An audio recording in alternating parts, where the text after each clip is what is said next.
buenos días, es un gusto recibirlos con las primeras noticias de TV Ciudad en esta jornada de viernes que se presenta muy agradable con 13 grados de temperatura e irá escalando, ya les vamos a decir. Saludo cordial antes que nada a quienes nos siguen por Uniradio, la radio de la Universidad de la República, 107.7 de FM, también por señal abierta, 6.1 por YouTube y por tvciudad.ui. Vamos ahora a repasar el pronóstico del tiempo que nos proporciona el Instituto Uruguayo de Meteorología. ¿Qué viene para hoy? Bueno, vean ustedes, la máxima de hoy va a ser de 28 grados, según el pronóstico de Inumet.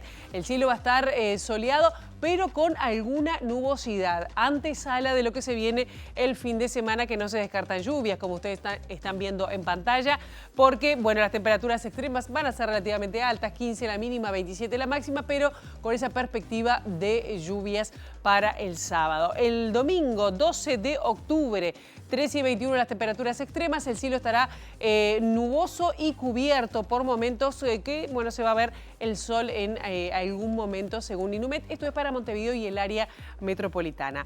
Muchos temas tenemos para compartir con ustedes hasta las 9 de la mañana y bueno, varios de ellos tienen que ver con política, pero también con la justicia, porque ayer la jueza Marcela Vargas decretó extender la prisión preventiva al ex senador del Partido Nacional, Gustavo Penades, imputado por 20 delitos sexuales.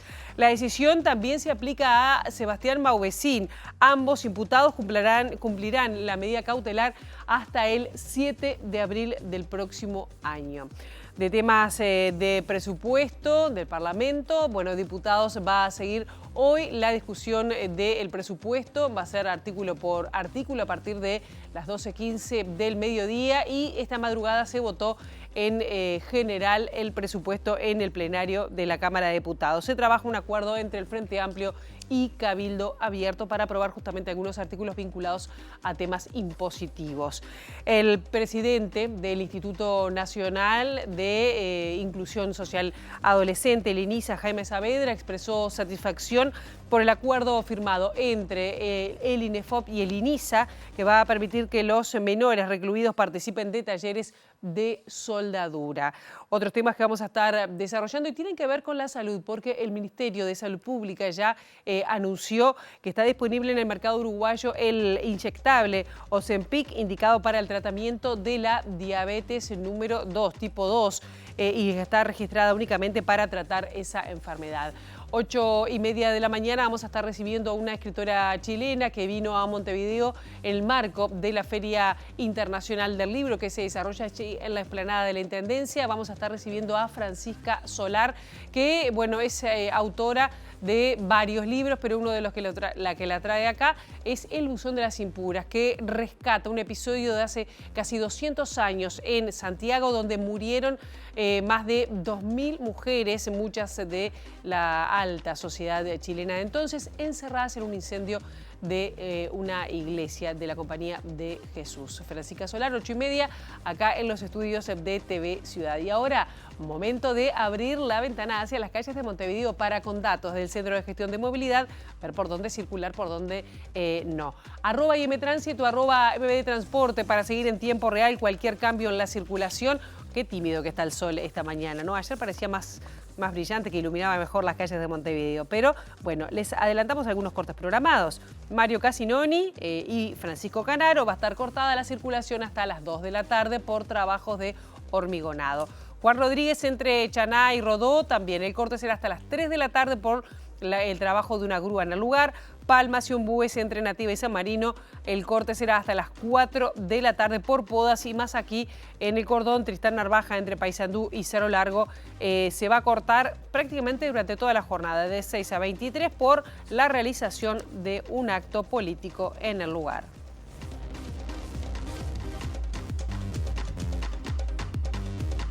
El presidente de la República, Yamandú Orsi, dijo que luego de varios días de preocupación por la paralización en el puerto de Montevideo, en la terminal de contenedores, ve con optimismo la instancia de negociación que se abrió y que permitió que a partir de esta semana se volvieran a retomar las tareas en el puerto.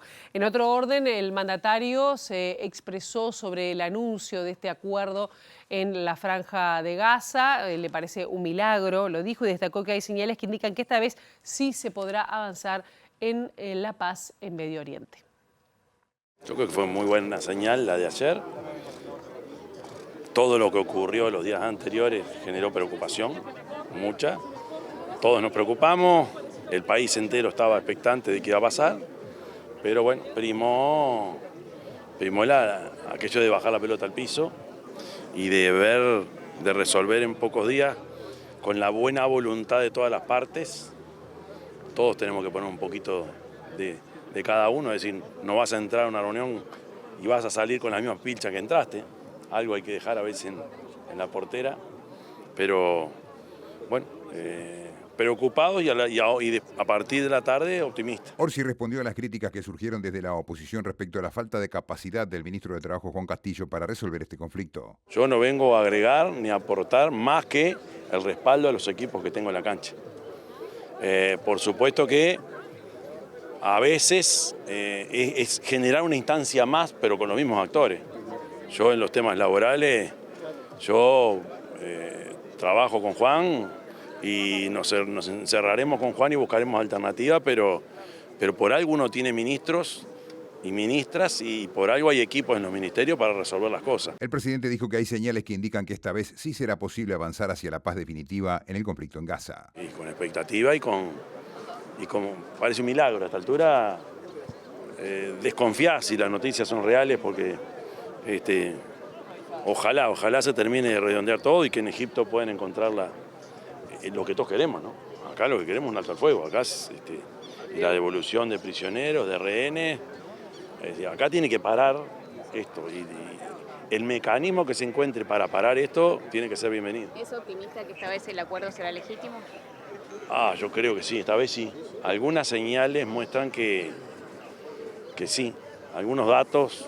Ahora, es como todo el tema de Oriente Medio viene de muchos años atrás, ¿no?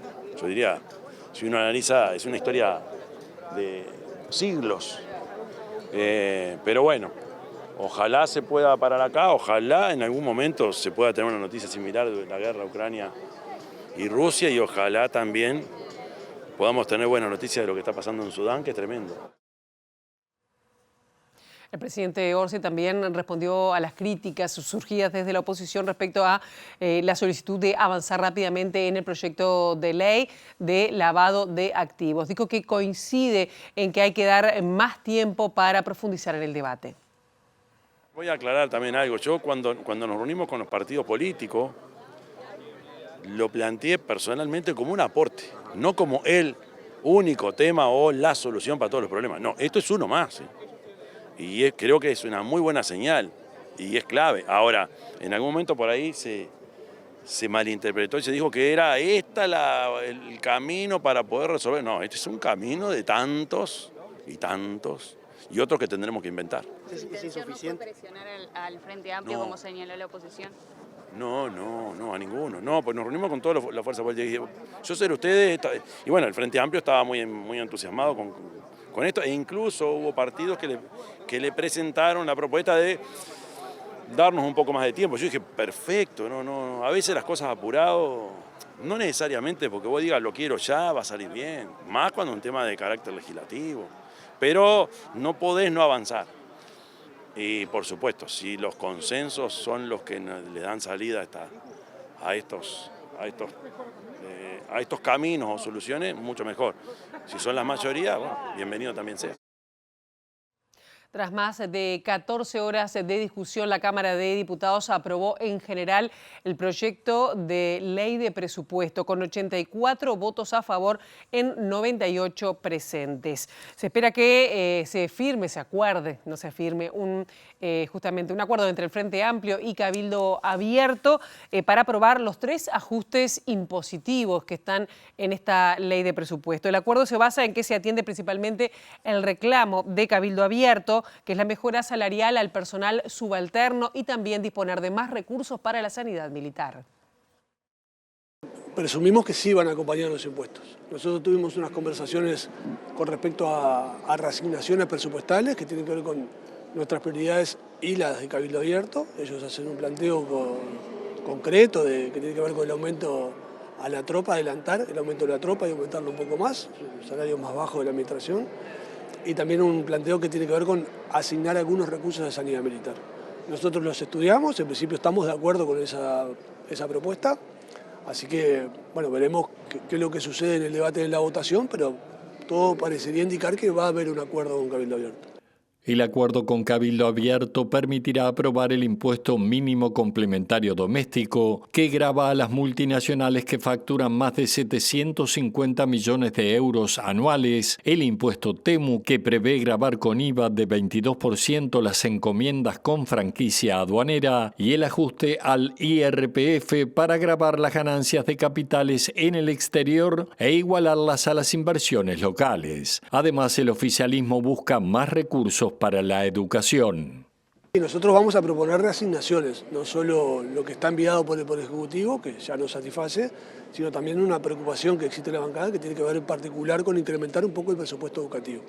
¿De cuánto más o menos es el monto de las reasignaciones? Bueno, nosotros lo estamos viendo porque no solo es el presupuesto educativo, ¿no? También estamos hablando del Poder Judicial, en particular las fiscalías. Bueno, ahí tenemos varias cosas que queremos atender, algunas más grandes, otras más chicas, y estamos viendo de dónde reasignar, porque la idea es no sacar de lo incremental, sino sacar de la línea de base. Ahí hay que ver las subejecuciones, bueno, lugares, bolsones en la administración central de los que podemos rescatar dinero como para reasignar desde ahí. El ex senador Gustavo Penades se mantendrá en prisión preventiva por lo menos 180 días más, según lo dispuesto ayer por la justicia, porque se entendió que aún hay riesgos en la causa y porque amedrentó a un testigo tras su declaración. También el docente de historia, Sebastián Maudecín, continuará preso. La Fiscalía ya presentó la acusación solicitando 16 años de prisión por 20 delitos de abuso sexual. La primera vez que estaba delante de un testigo, ¿cómo actuó? Y eso es gravísimo. ¿Sigue ostentando el poder Penades? Bueno, nuestra argumentación, la defensa de las víctimas, estuvo centrada en plantear la exhibición de poder que hace constantemente, lo que resulta obviamente intimidatorio. Hay una cuestión de contexto sobre este testigo, que hay un teléfono que se le incauta a Taroco estando él en prisión, donde se evalúa la posibilidad de matarlo. ¿Cómo es esa situación? Eso incluso trascendió en la prensa, yo creo recordar que los audios incluso los transmitieron ustedes, donde Taroco perpetra estas amenazas de muerte en una charla con otra persona referente al testigo en cuestión, y de allí el riesgo importante que corría, que ya estaba dado solo por ser a partir de él que se descubre la trama, ¿no? Pero se sumó la amenaza de matarlo explícita en esa evidencia, lo cual determinó que, bueno, declarara en forma anticipada.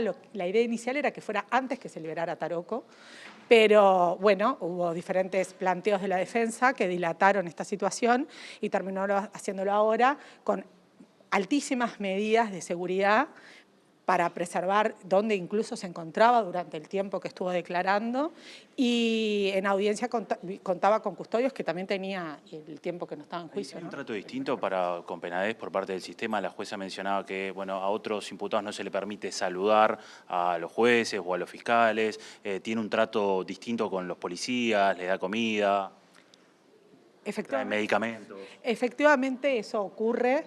Nosotros preferimos a la audiencia no hablar de responsabilidades puntuales, sino que era algo que se da en este trato desde el lugar en que él actúa, que es este de poder que hacemos referencia, en donde naturalmente casi los demás se ponen en un lugar de inferioridad. La abogada defensora de Penades, Laura Robato, dijo que es un disparate que se haya extendido la prisión preventiva al ex senador. Además, discrepó con la idea de que esa medida es necesaria para salvaguardar a las víctimas y cuestionó la versión del ex policía y testigo protegido, Federico Rodríguez, quien se sintió amedrentado por Penades en una audiencia. No hay lugar del día, yo me muevo en este ambiente como ustedes se mueven en el de ustedes, que no haya un operador del sistema que no me diga que es un disparate que se siga manteniendo esta prisión preventiva. Quiero consultarle por el motivo por el cual se extendió la prisión preventiva de Penades hoy, que lo dijo la jueza, dijo que un testigo quedó pálido, que quedó blanco, porque el ex senador le fue a dar la mano. Yo estuve en esas 4 audiencias, obviamente, que fueron muy, muy largas. Particularmente Rodríguez, en los muchísimos chats que se incorporaron, no hace mención a Penades en ninguno. Y no menciona prácticamente a Penades. Y jamás Rodríguez dijo que Penades lo había amenazado de nada, ni dentro ni fuera de la audiencia, ni cuando se pidió. Yo nunca presencié eso, nunca lo presencié, pero lo que sí sé es que yo hablé muchas veces acá con Rodríguez, que realmente a mí me produce mucha tristeza porque él perdió su trabajo, él perdió su pareja, él estaba casado, parecía muy eficiente realmente, una persona que declaró y nunca él manifestó ningún tipo de amenaza de parte de Penades. Entonces, fundamentar eso, en que eventualmente el poder, escuché a la doctora decir que Penades tiene poder.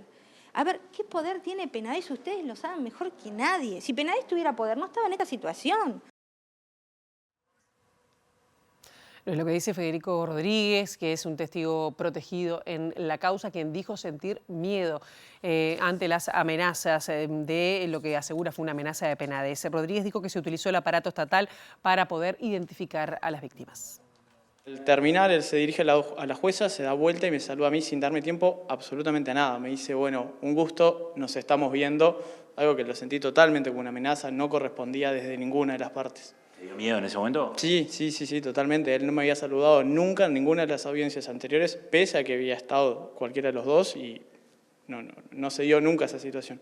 Hoy decía la jueza, bueno, justamente que quedaste pálido y que además era la primera vez como que vos te presentabas públicamente y estuviste muchas horas declarando y aportando muchísima información a la causa. Sí, era justamente la idea, brindar, si se quiere, luz a esa cuestión de la trama y, como te decía, darle ese lugar de participación que tuvo Penades en la trama, en la identificación de las víctimas. ¿Cuál fue el lugar que tuvo Penades? El de responder si los conocía, si no, aportar justamente datos de esas víctimas en virtud de que los conocía. Bien. ¿Vos podés reconocer que se utilizó el aparato del Estado, información del Ministerio de Interior o información de otros organismos para poder identificar víctimas? Sí, totalmente. Los recursos del Estado, por lo menos en cuanto respecta a la oficina y al sistema de gestión de seguridad pública del Ministerio, total.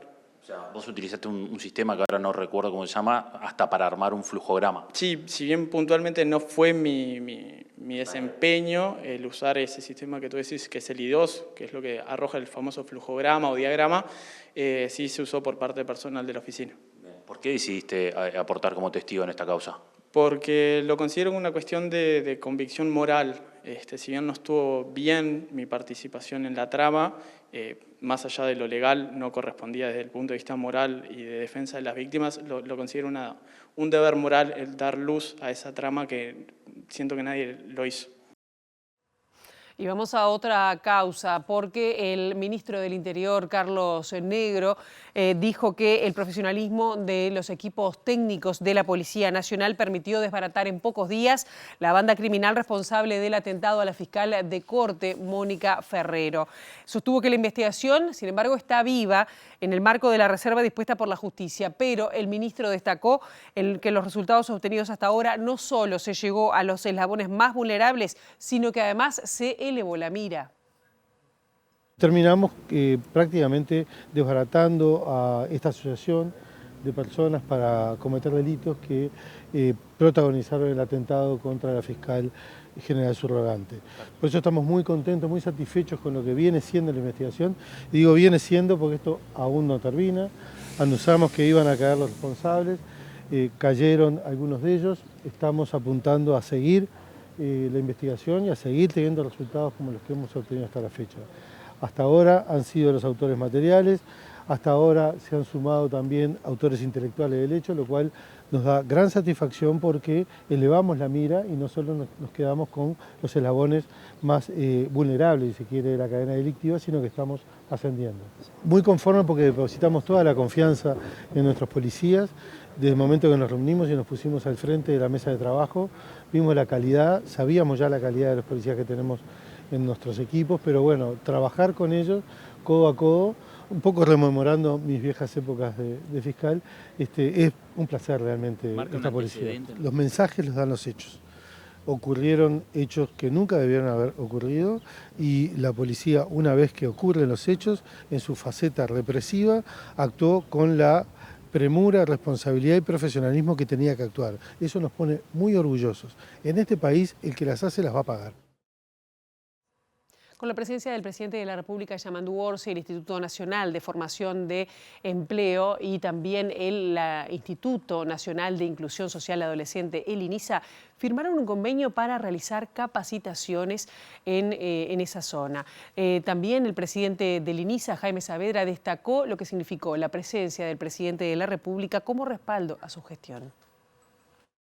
Las capacitaciones están destinadas a personas jóvenes vinculadas al INISA mayores de 15 años, que se encuentran cumpliendo medidas socioeducativas privativas y no privativas de libertad mediante el desarrollo de un proceso psicosocial, educativo e integral. En este convenio tenemos garantizado por lo menos una capacitación por cada uno de los gurises que tenemos privado de libertad. Esa es la magnitud del convenio que se firmó hoy.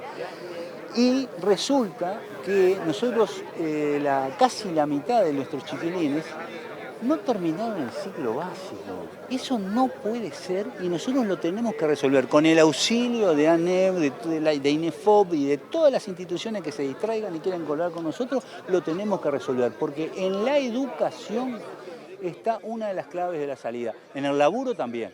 Saavedra se refirió a las prioridades del INISA en relación a las medidas alternativas a la privación de libertad. Tenemos 350 chiquilines en privación de libertad y 400 y algo en medidas alternativas.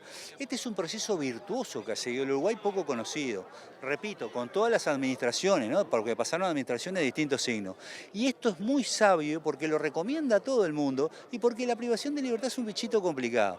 Entonces la justicia determina la privación de libertad cuando tiene que determinarla, cuando no tenemos la garantía de que el muchacho y la muchacha, si le damos medidas alternativas, va a seguir haciendo daño. Entonces, y está bien que sea así, está bien que sea así. Yo siempre lo repito, porque no hay que romantizar.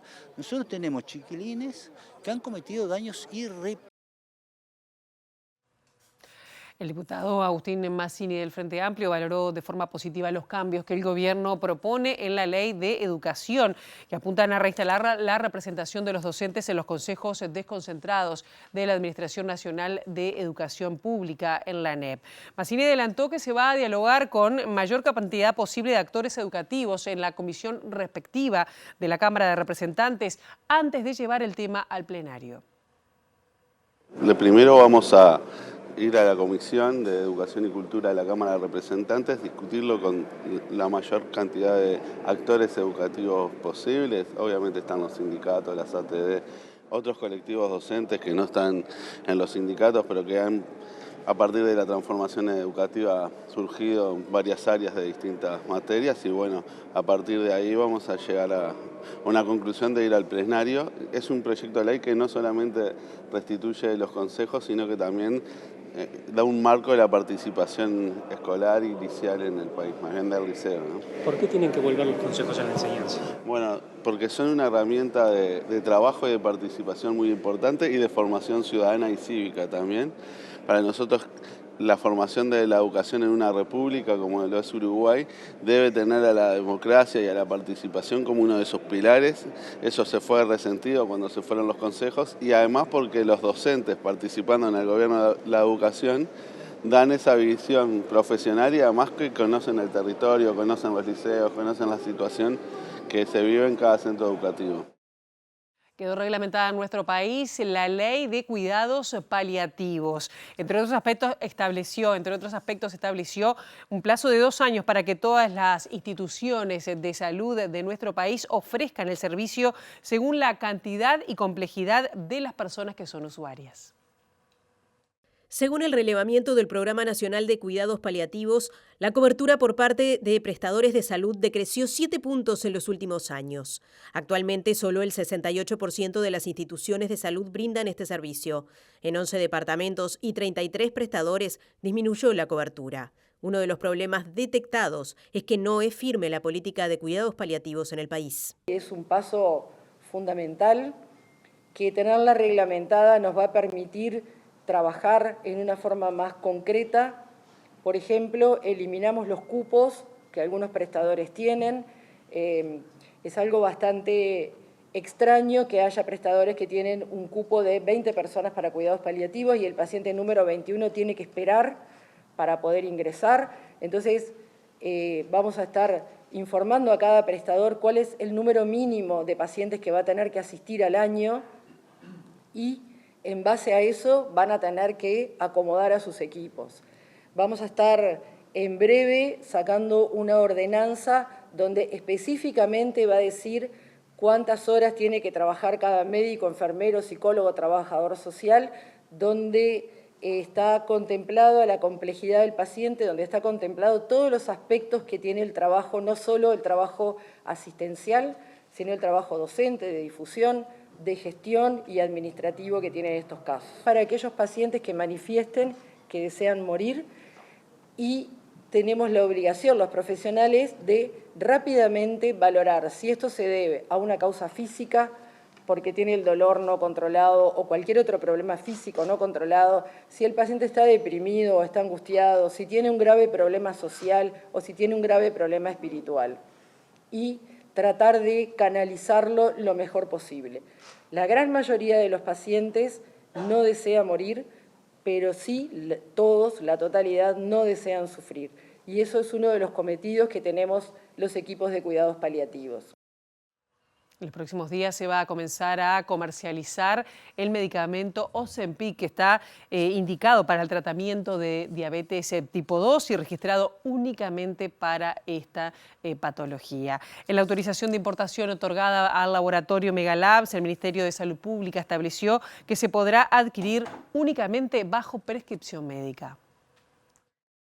En febrero, el Ministerio de Salud Pública informó que el medicamento fue registrado y aprobado. Su principal función es ayudar a controlar los niveles de azúcar en la sangre en combinación con dieta y ejercicio. Se aprobó su uso para el tratamiento de adultos con diabetes tipo 2, que no han sido controlados adecuadamente y como complemento al tratamiento. El registro comercial de Ozempic en nuestro país es para el tratamiento de la diabetes tipo 2. Se encontraba registrado en nuestro departamento de medicamentos desde el año pasado. Y sí, actualmente se han procesado los caminos para la importación de la medicación y está a nada de estar disponible en el mercado.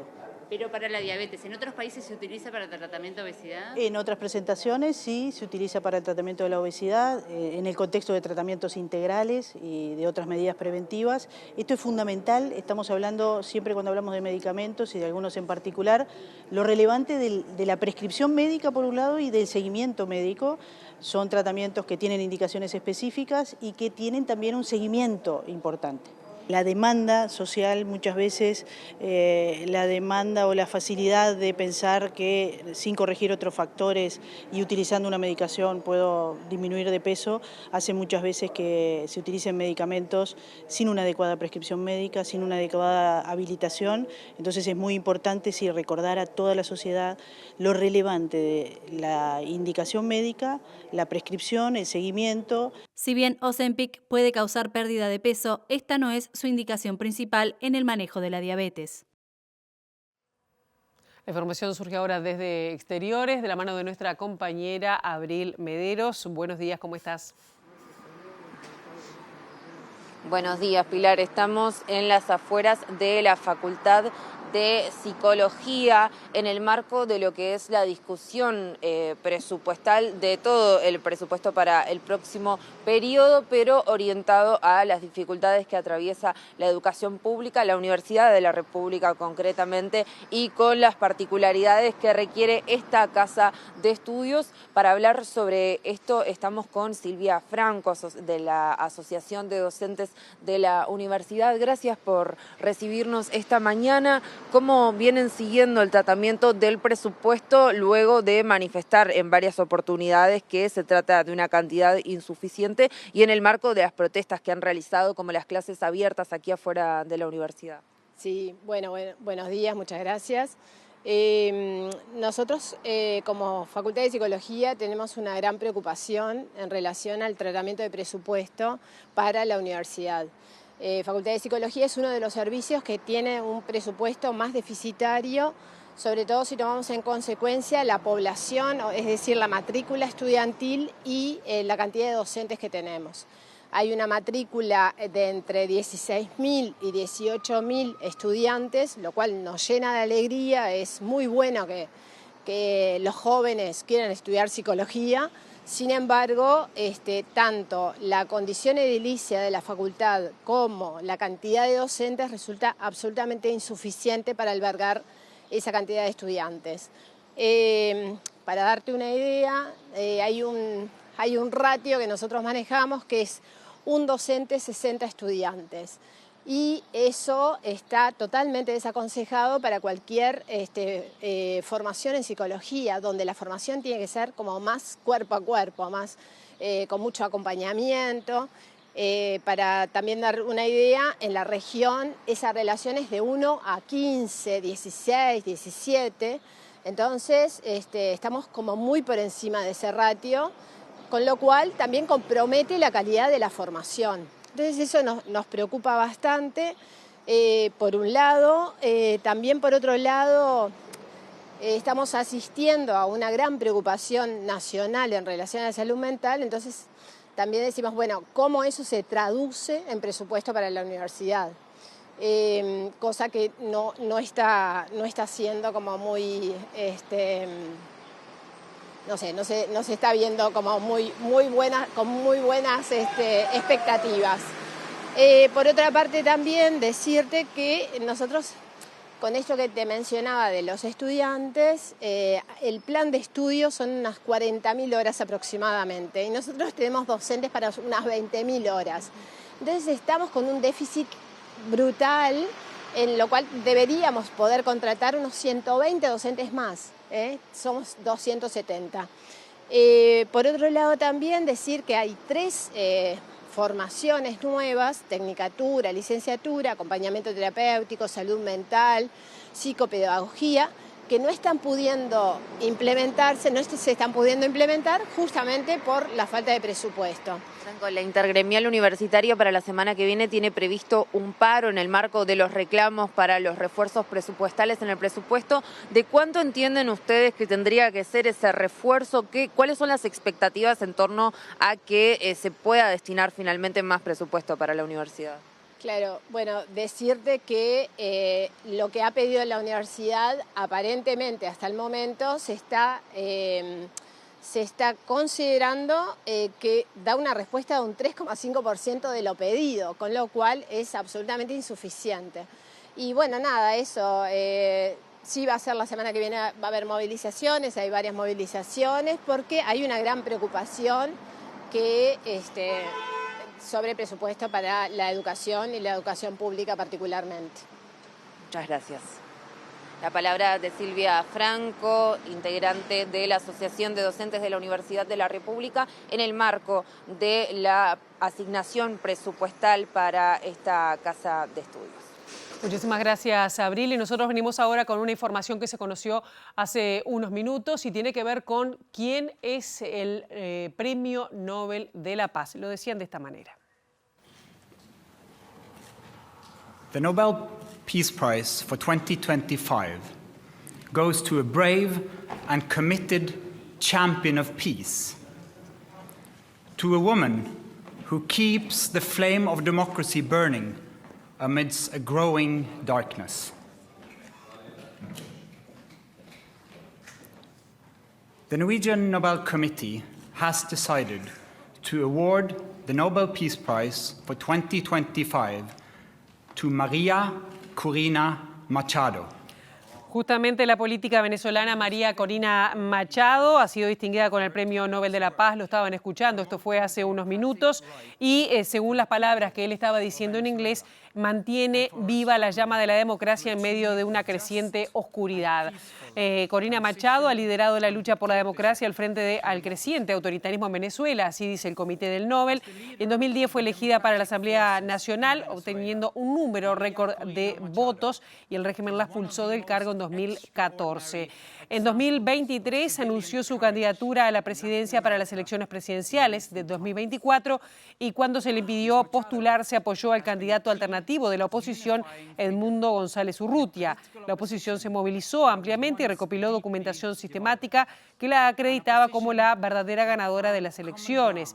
El régimen declaró la victoria y consolidó su control en el poder. Sigue el relato del Comité del Premio Nobel. Machado recibe este premio ante todo por sus esfuerzos por impulsar la democracia en Venezuela. Sin embargo, la democracia también está en retroceso a nivel internacional, dice el Comité del Premio Nobel. La democracia, entendida como el derecho a expresar libremente la propia opinión, a emitir el voto y a ser representado en los gobiernos electivos, es la base de la paz tanto dentro de los países como entre ellos.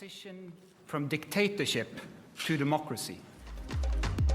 En este segundo bloque de MD Noticias estamos recibiendo a la escritora chilena Francisca Solar, que llegó a Montevideo en el marco de la Feria Internacional del Libro. Un gusto que estés con nosotros esta mañana. ¿Cómo estás? Hola, gracias. Encantada de estar en Montevideo. Conociendo Montevideo por primera vez. Por primera vez, así que estoy feliz de estar aquí. Está muy bien. Bueno, tú presentaste este libro, Buzón de las Impuras, que es una... digamos, una novela histórica, si es que se puede decir así, porque a veces hay dificultades en decir si es histórica, si es novela, tal, pero que retoma un hecho que ocurrió en Santiago hace casi 200 años. Sí. Bueno, contanos cómo es que surge este interés, porque, bueno, a mí me parece que lo leí y tiene mucha conexión con cosas que siguen pasando lamentablemente, ¿no? Sí, bueno, esa es diría que es una de las grandes gracias que tiene la ficción histórica. La ficción histórica no solo, como género literario, no solo nos permite poder ir al pasado, ¿no? A ese momento del pasado en el que es imposible volver, pero a través de la literatura podemos regresar. Pero una de las cosas que nos permite la ficción histórica es también hacer una reflexión de cuánto hemos avanzado y si es que hemos avanzado o no, ¿no? El lector puede hacer esa reflexión a través del relato. Y en el Buzón de las Impuras, efectivamente, quizá uno de los mensajes más importantes tiene que ver específicamente con la opresión constante del sistema hacia las mujeres en particular, en un contexto de 1863, siglo XIX, donde por supuesto las mujeres eran objetos sociales, no tenían derechos, ¿cierto? Eran propiedad de su padre o después del esposo, ¿cierto? Del marido, etcétera, que nos puede parecer lejano porque hoy día, por supuesto que las mujeres hoy día somos sujetas de derecho, etcétera, pero, insisto, en la reflexión del relato uno dice, sí, hemos avanzado en varias cosas, pero hay otras en las que no hemos avanzado absolutamente nada, ¿no? Insisto que eso es uno de los grandes beneficios que tiene la ficción histórica, claro. y por eso es que es un género que a mí me fascina explorar. Ahí recién estábamos viendo algunas imágenes que acompañaban cuando tú hablas, porque esto es una historia que pasó, que murieron unas 2.000 mujeres encerradas, estaban en la iglesia, producto de un incendio, les cerraron las puertas.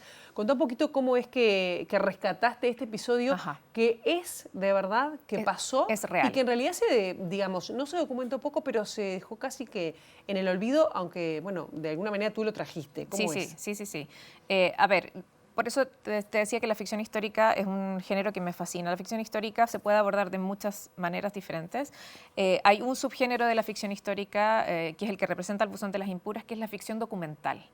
Es decir, que es cuando se utiliza la literatura para divulgar un hecho histórico real, ¿no? Cuando la historia real es lo más importante en el trozo literario, ¿no? Que es el caso del Buzón de las Impuras. Y es lo que a mí me interesaba divulgar. Esto que sucedió el 8 de diciembre de 1863, hace más de 160 años. El Día de la Virgen. Exactamente, el Día de la Inmaculada Concepción, donde en plena misa, en el Templo de la Compañía de Jesús, en el centro histórico de Santiago, en plena misa se desata un incendio, ¿no? en el altar mayor, y por distintas razones, donde por supuesto una de las principales es que las puertas no solo las puertas estaban cerradas, sino las puertas en ese tiempo tenían bisagras simples, es decir, las puertas se abrían solo hacia adentro. Imagina 2.000 personas empujando hacia afuera. Claro. ¿No? O sea, todos los accesos se bloquearon rápidamente y tenemos que el incendio se propagó tan rápido, había tal cantidad de material combustible dentro de la iglesia, que en menos de una hora murieron más de 2.000 personas, entre ellas la gran mayoría mujeres y niños. Es una de las tragedias más importantes de la era contemporánea. Esto no es solo historia de Chile, esto es historia universal, ¿sí? Y una de las teorías, porque por supuesto que se puede abordar de muchas maneras, pero una de las teorías de por qué esta es una tragedia de la que se sabe muy poco, de la que se ha escrito poco, los mismos chilenos no lo sabían, de ahí el gran éxito de la novela, ¿no? Que es algo que los chilenos descubrieron por primera vez que había sucedido. Una de las razones justamente de que como la gran mayoría de las víctimas eran mujeres, en una instancia, en un momento, en un contexto histórico, en el sociohistórico, en el que las mujeres no tienen calidad de sujeto, que se hayan muerto 2.000 mujeres como que se hubiesen quemado 2.000 lámparas, 2.000 sillas, ¿no? No se les dio la importancia histórica como legado, como para la posteridad, y por lo tanto vengo yo 2024 a sacar esto de desempolvar, ¿no? Estos archivos para poder contarles esto a los chilenos, no solo a los chilenos, a los latinoamericanos, a la gente en general, de que desempolvar esto, decir, bueno, esto ocurrió, y no solo tenemos que recordar que esto ocurrió, sino además tenemos que realizar ciertas acciones de desagravio, por así decirlo, a las víctimas, que es algo que yo estoy haciendo. En el fondo, yo estoy haciendo más cosas que solo la literatura. ¿En qué sentido?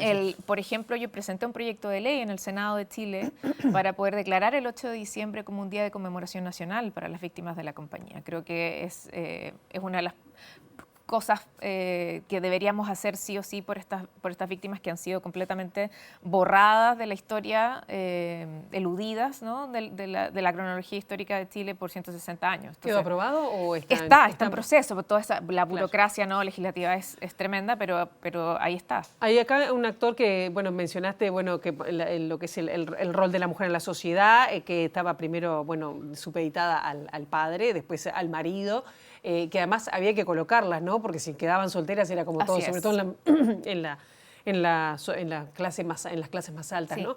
Pero acá la iglesia, ¿no? Sí, y sí. que además hubo una repercusión que tuviste después de escribir el libro con uno del representante de los jesuitas en este caso, Sí. pero el rol de la iglesia también jugaba su papel y tuvo mucho que ver en esta tragedia. ¿Cómo lo ves en perspectiva?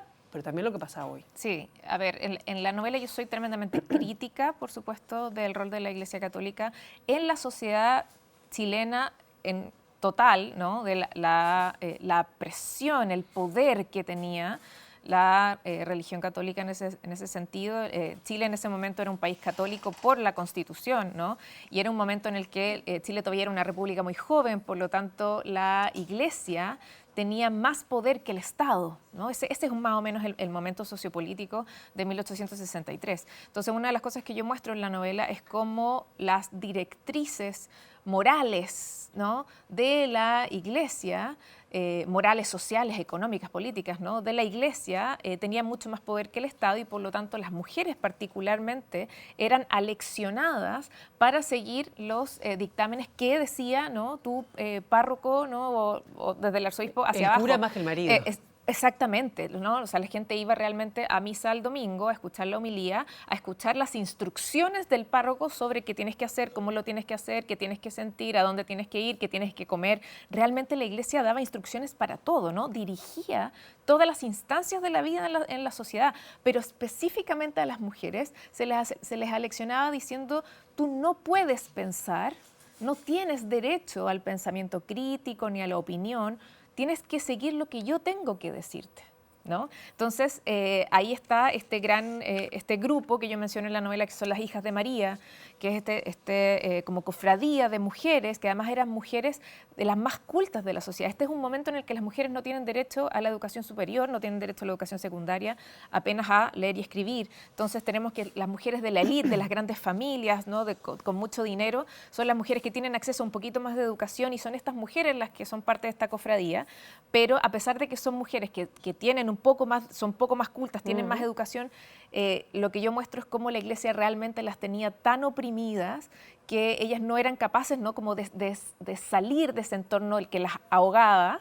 y que obviamente es una de las razones por las que la iglesia tenía esta como facultad de creer que yo puedo dirigir la vida, ¿no?, de las mujeres y decirles qué hacer. Es una de las grandes razones, son muchas, pero una de las grandes razones de la cantidad de víctimas del incendio es justamente este fanatismo religioso, ¿no?, que era alimentado constantemente por la Iglesia, ¿no?, porque tenían que, ellos mismos lo decían, ¿no?, tenemos que demostrar nuestro poder.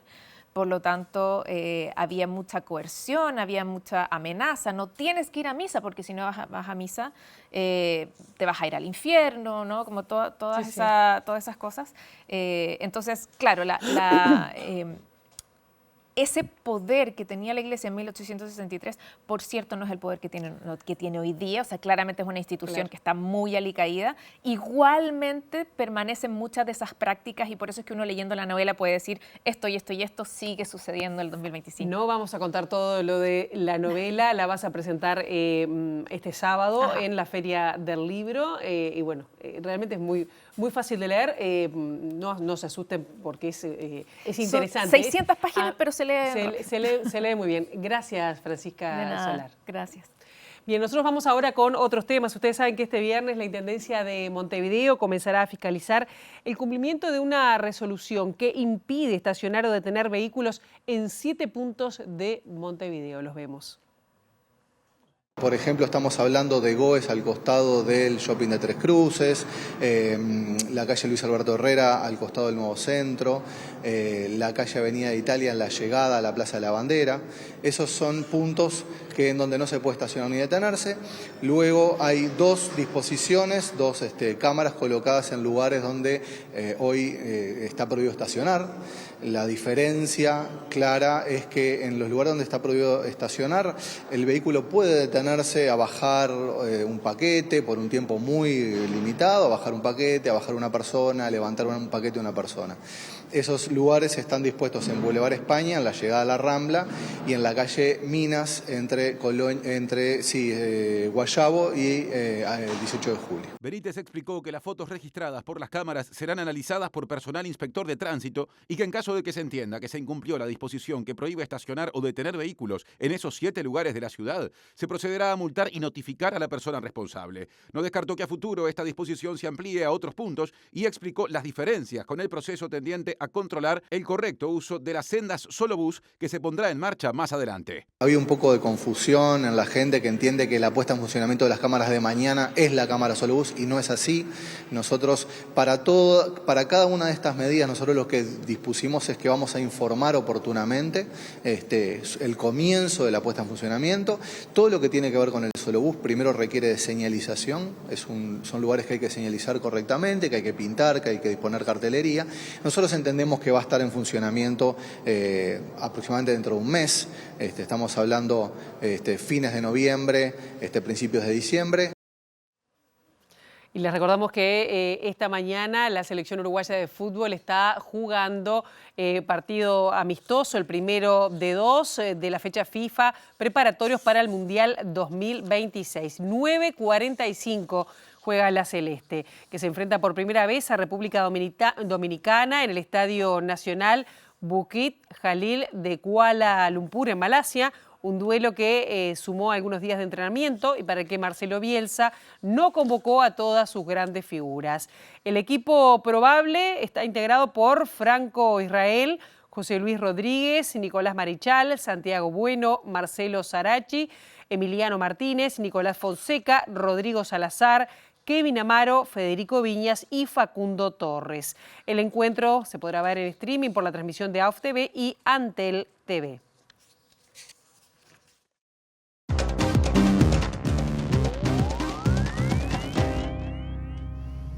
El gobierno de Israel, reunido con el primer ministro Benjamín Netanyahu, aprobó este viernes el acuerdo inicial de paz con Hamás, que conlleva la liberación de todos los rehenes israelíes, un alto al fuego y la retirada parcial de Gaza del ejército de Israel. Tras reunir a su gabinete, el primer ministro de Israel, Benjamín Netanyahu, anunció que su país acepta el acuerdo inicial de paz con Hamás. Nos encontramos ante un avance trascendental en los últimos 2 años. Hemos luchado durante estos 2 años para alcanzar nuestros objetivos bélicos, y el principal de ellos es recuperar a los rehenes, a todos los rehenes, tanto a los vivos como a los muertos, y estamos a punto de lograr ese objetivo. No lo habríamos conseguido sin la extraordinaria ayuda del presidente Trump y su equipo, dijo Netanyahu, quien reconoció a los soldados que entraron en Gaza y a la presión militar y diplomática combinada que aisló a Hamás. Hasta aquí llegamos con esta primera edición. Ahora quedan en compañía de Ciudad Viva. La actualización informativa a las 13, a las 18:30, la edición central. Nosotros nos reencontramos el próximo lunes a las 8, aquí con las primeras noticias de TV Ciudad. Pasen bien.